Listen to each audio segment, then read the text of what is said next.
राम राम शेतकरी मित्रांनो। तर मी महेश लांबाडे आपल्या सर्वांचे स्वागत करतो कृषी उद्योग या आपल्या यूट्यूब चॅनलमध्ये। तर मित्रांनो, आज आपण माहिती घेणार आहोत मधुमक्षिका पालन। तुम्ही इथे माझ्या पाठीमागे बघत आहात, खूप साऱ्या इथे पेट्या दिसत आहेत। तर मी आज आलेलो आहे पानेरा या गावी। शिवाजी रावजी आहेत, हे मागच्या 12 वर्षापासून जे मधुमक्षिका पालन करतात। 2012ला त्यांनी स्टार्ट केलेलं आहे। तर त्यांचा एकंदरीत प्रवास कसा आहे, त्यांचा अनुभव कसा आहे, हे आपण सर्व जाणून घेऊया। तर मी शिवाजीराव यांना विनंती करतो की त्यांनी आपला अल्पसा परिचय आमच्या व्ह्युअर्सला करून द्या। तुमचं शिवाजी नारायण घुले, राहणार पानेरा, तालुका, जिल्हा परभणी। तर तुम्ही हे मधुमक्षिका पालन कधीपासून करता? मी 2012 पासून करतो। 2012 पासून। तर एवढे सारे व्यवसाय आहेत, तर तुम्ही मधुमक्षिका पालनच करायचं असं का ठरवलं? मधमाशा पालन करायचं एक कारण आहे की जगात जर जग वाजायचं असेल तर मधमाशी पर्याय नाही। जगातली लोकसंख्या, जगातली माणूस, जीवजंतू, प्राण्यांना जे अन्न पुरवठा करतं, अन्न तयार होतंय मधमाशामुळे होते। मधमाशाचं परपरागीभवन झाल्याशिवाय अन्नाचा पुरवठा होत नाही, त्यामुळं मधमाशीची अत्यंत गरज आहे। मधमाशा जर नसेल तर सगळं जगच बुडणार आहे। ही आम्हाला खादी ग्राम उद्योगच्या माध्यमातून, टीव्हीच्या माध्यमातून सगळी माहिती मिळाली आणि आमच्या उद्योगामध्ये आम्ही उतरलो। तर मित्रांनो, जर परागीकरण नाही झालं तर असं शास्त्रज्ञांचं म्हणणं आहे। तर ते शास्त्रज्ञांचं नाव काय आहे मला एक कमेंटमध्ये तुम्ही सांगू शकता।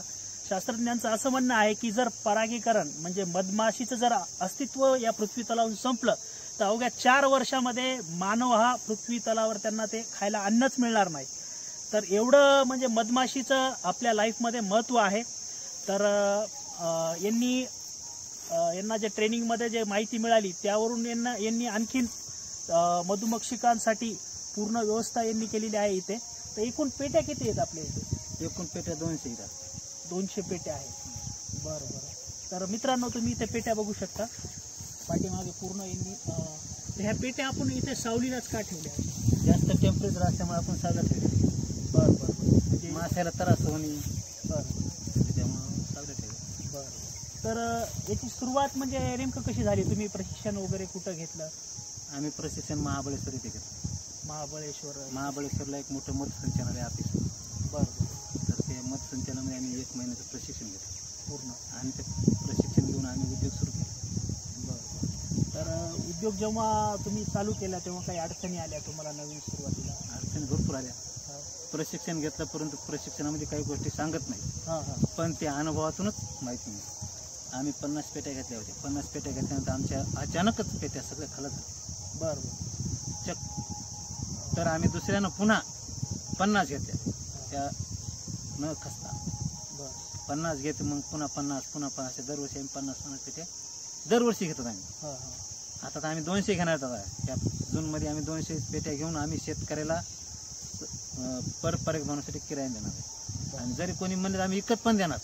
तर जे आमचे युवा जे शेतकरी आहेत त्यांना जर तुमच्याकडून प्रशिक्षण घ्यायचं असेल तर तुम्ही तसं प्रशिक्षण प्रोव्हाइड करू शकता का? हो, आम्ही प्रशिक्षण पण देतो। तर आत्तापर्यंत तुम्ही किती विद्यार्थ्यांना ट्रेनिंग दिलेली आहे? 1000 लोकांना ट्रेनिंग दिले। तर शेतकरी मित्रांनो, आत्तापर्यंत सरांनी जवळपास 1000 विद्यार्थ्यांना ट्रेनिंग दिलेले आहे। तर एखादा जर विद्यार्थी इच्छुक असेल शेतकरी, तर किती दिवसाचं ट्रेनिंग राहतं आहे आपल्या इथे? आम्ही 1500 ट्रेनिंग देतो। 15 दिवसाचं पूर्ण? सकाळची बॅच असते का कधी? दिवसाची बॅच असते। तर शेतकरी मित्रांनो, तुम्ही जर ट्रेनिंग घेण्यासाठी इच्छुक असाल तर पानेरा हे गाव, या गावाचा पूर्ण ॲड्रेस मी देतो। तर ते डिस्प्लेला मी ॲड्रेस देतो तुम्हाला, तुम्ही इथे ट्रेनिंग पण घेऊ शकता। तर इथे पाठीमागं आपण बघतो, इथे खूप साऱ्या पेट्या दिसतात। तर यांना म्हणजे ह्या पेट्याविषयी आम्हाला जरा माहिती सांगा।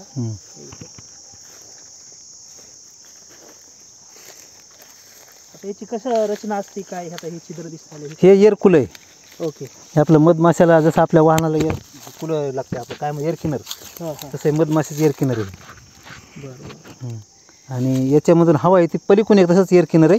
बरं। आणि इथं जे हे गेट आहे, इथून मासे जाणं येणं करतात। बरं। आणि हे इथं हे आता आपण हे सातेरीची पेटी, ही सातेरीची, याच्या हे जे याचं हे याचं याच्या फक्त याचाच मध काढतो। बरं बरं. ह्याचा मध आपल्याला चांगला सुपर असते. याला सुपरमध्ये याला सुपर सगळं आणि याच्या खाली जे असते ब्रूड असते.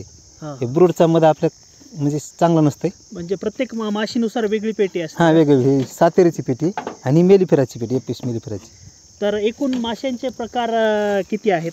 माशाचे प्रकार आपल्याकडं सगळे 5 आहेत. एक सातेरी आहे, ही सातेरी नावाची पेटी, ही याच्यात सातेरी मासे आहेत. एपिस मेलिफेरा आणि तिकडे एक आपली ठेवली होती आपण ती ट्रायगोनाची. बरं. एकूण पाळण्यायोग्य कोणत्या मासे असतात? पाळण्यायोग्य आपलं 3 जातीच्या मासे आहेत. 3 सांगितले, 3 जातीच्या मासे आपण पाळण्यायोग्य आहेत. आणि दुसऱ्या 2 आहेत ते आपला पाळता येत नाही. एक अशी झाडावर असते ते फ्लोरीन माशी असते. बरं. आणि दुसरी एक आग्याची असते. या 2 जाती आपला पाळता येत नाही. ते माश्या कशा ओळखायच्या, कोणत्या जातीच्या? माश्या म्हणजे आपल्याला आता सवय पाडलेली आहे. हां. आता जी अशी साईजवर हे असते. बारीक जी असती जरा लांबट लाल रंगाची ती असते वरी फ्लोरीन मासे असतात. बरं. ते आपल्या पेटीत येऊ शकत नाहीत, काय नाही. आल्या तरी एक दिवस राहतात, पुन्हा आपण निघून जातात. आणि ह्या दुसऱ्या ह्या माशी ही आग्यावणी आहे. एपिस मेलिफेरा नावाची आग्यावणी माशी. ती आग्यावणी थोडी जरा लहान असते. ही इटालियन मधमाशी म्हणते. बरं. आणि ही सातेरी मधमाशी आपल्या दगडाच्या कपारीमध्ये झाडामध्ये बसते, ती आपण ही पकडतो.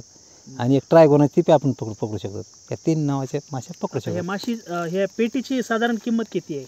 ही पेटीची आता माशासहित पेटीची किंमत 4,000 रुपये आहे. नियमाने शासनाचा भाव शासनाची 4,000 4,500 दर. आता ते भाव कमी जास्त भाव होत असतात.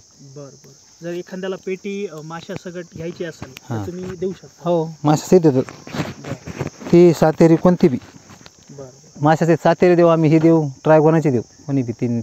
तर शेतकरी मित्रांनो, सर तर एक तर पूर्ण तुम्हाला ट्रेनिंग पण प्रोव्हाइड करत आहेत. आणि त्याबरोबरच जर कोणाला जर पूर्ण पेटी विकत घ्यायची असेल, कोणाची फळबाग असेल किंवा परागीकरणासाठी तुम्हाला घ्यायची असेल, तर ही पूर्ण पेटी पण तुम्हाला किरायाने देतात. आणि रेट किरायाने आणि विकत पण दोन्ही पण तुम्ही देऊ शकता. तर बघूया यांच्या आणखीन त्या साईडला काही पेट्या आहेत, तिथं लाईव्ह आपल्याला मधमाशी बघायला भेटेल. तर चला आपण तिकडे बघूया. तर हे तुमच्या हातात जे यंत्र दिसेल याचं नाव काय? हे धुरयंत्र आहे. ओके. जास्त जर मासे जर अटॅक करत असेल तर धुरयंत्राचा वापर करायचा. थोडं उघड धूर मारायचं, जास्त नाही करायचं. असं माश्या तुम्हाला ते मासे मारताना दाखवत नाही. बरं बरं. हे जर कोणाला घ्यायचं असलं तर हे कुठे मिळतं? हे आपल्याकडे भेटणार, कुठे भेटणार तसं काही. किती रुपयाला मिळेल हे 500 रुपयाचे. 500 रुपयाचं धुरयंत्र. हो. ओके. आणि हे काय इथं दिसत आहे मला? हे आपण जे आपल्या वसाहती असतात दगडाच्या कपारीमध्ये झाडाच्या सातेरीची, हे आपण याच्या साहाय्याने पकडतो. याला बिवे, याला स्वारमेट म्हणतात. स्वारमेट. ओके. याच्या साहाय्याने पकडून आपण याच्या मग पकडून असायचं हे करून पेटीमध्ये हे सोडायचे. हे स्वारमेट आहे. ओके.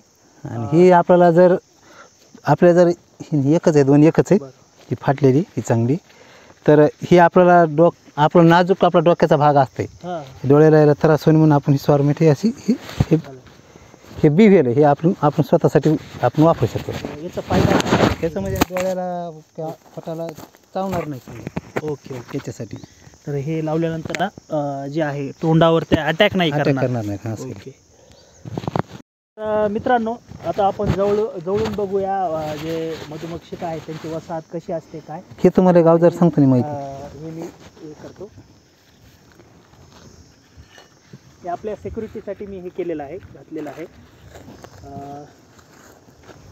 हे काय आपण करतो? हे आता आपण जे पोळ्या असतात पोळ्या कट करून त्याला पोळ्या बांधतात, ह्यानं बांधायच्या. बरं. आणि त्याच्यामुळे माश्या लगेच काम करतात. त्या पोळ्या असतात ना, आगावीच्या पोळ्या कट करायच्या, आपल्या फ्रेमीला बांधायच्या. मी तुम्हाला फ्रेम बांधताना सांगतो. ठीक. चला शेतकरी मित्रांनो, आता वसाहत बघूया आपण, माशांची वसाहत कशी असते.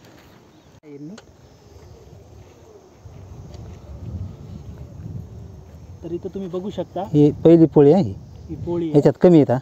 ओके.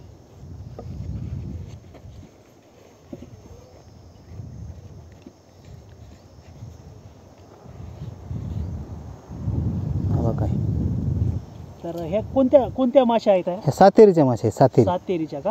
म्हणजे तर याच्यामध्ये आता यांनी मध सोडलेलं आहे. हे मध सगळं मधच आहे. हे त्याला कव्हर केलं होतं. कव्हर केलं मध, म्हणजे कव्हर फुल मध केलेलं आहे. Okay okay okay. तर शेतकरी मित्रांनो बघा, इथे हे जे आहे ज्याच्यामध्ये मध सोडलेलं आहे, तर ते त्यांनी पूर्ण कव्हर केलेलं आहे, त्याला झाकून टाकलेलं आहे वरच्या साईडला. ते खाली शेल केलं. आता ही पोळी हे स्वतः माशा बनवतात ह्या? हां, स्वतः. बरं. स्वतः माशानेच बनवलेली पोळी. बरं बरं आपण कट करून बांधतो हां हां हां म्हणजे त्याला त्रास होऊ नये म्हणून समजा. बरं बरं ऑलरेडी कट करायच्यात. ही पोळी आता कडीपर्यंत गेली ना ही हां हां इतकी कट करायची आणि दुसऱ्या याला बांधायची, त्या दोरीनं बांधायची. बांधल्यानंतर काय होतं आहे, ही पोळी जलद गतीनं काम करते मासे. लगे मधालाच मध तयार करायला लागतात. आता याच्यामध्ये किती येत आहे अशा? आता आता ह्या 2 झाल्या, हो हे 3 4 5 6 6 आहे एकूण आणि 6 अजून भरली की पुन्हा अजून इकडं फ्रेम वाढवायची. ओके. तर हे किती दिवसाला भरतं हे पूर्ण एक? हे आता मासेच्या कामावर आहे. बरं बरं. तर तुम्ही इथे बघू शकता शेतकरी मित्रांनो. हे सगळ्या कामकरी मासे आहे. तर एवढे पूर्ण आपल्याला चांगली माहिती देत आहेत, यासाठी एक लाईक आणि कमेंट शेअर सबस्क्राईब झालंच पाहिजे, कारण एवढी आम्ही मेहनत घेत आहेत. तर तुम्ही चॅनल सबस्क्राईब करायला कंजूसी करू नका. तर इथं आपण परिपूर्ण आपण माहिती देत आहेत. तर सर्वांनी चॅनलला जर चॅनलवर नवीन असताल तर चॅनल सबस्क्राईब करा, जेणेकरून असेच नवनवीन व्हिडिओ आम्ही तुमच्यासाठी घेऊन येऊ. तर याच्यामध्ये आता हे आता बांधल्यावरची आता ही मासे काम करते, वाढते. तर याच्यामध्ये कोणता मेल आहे कोणता फिमेल आहे कसं ओळखायचं? हे सगळ्या कामकरी मासे आहेत. ओके, कामगार मासे. कामगार. तर इथे बघू शकता, जेव्हा तुम्ही हे मासे हाताळता तर हातवारे हे कमी करायचे. हे का आत्ताच मला कळालं, एक माशी बसली होती, मी हात झटकला तेव्हा ते अटॅक करण्याचे चान्स जास्त असतात. तर याच्यामध्ये जे राणी माशी आहे तर ती याच्यामध्ये असते, बाकीच्या माश्या तिला प्रोटेक्ट करतात, बरोबर आहे. कामकरी मासे. ही कामगार माशी जी आहे, बाकीच्या माश्या त्या. बरं, राणी माशीचं काम काय असतं आणि कामगार माशीचं काम काय? राणी मासे फक्त या घरात राहून अन्न तयार म्हणजे अंडे घालायचं काम करतात. अंडी घालायची. ह्याच्यामध्ये सगळ्यात आहे, सगळे अंडे आहेत पाहिजे. बरं बरं. सगळे मध्ये अंडे घातले का, हां हां. हे अंड्याचे घर आहेत हे सगळे.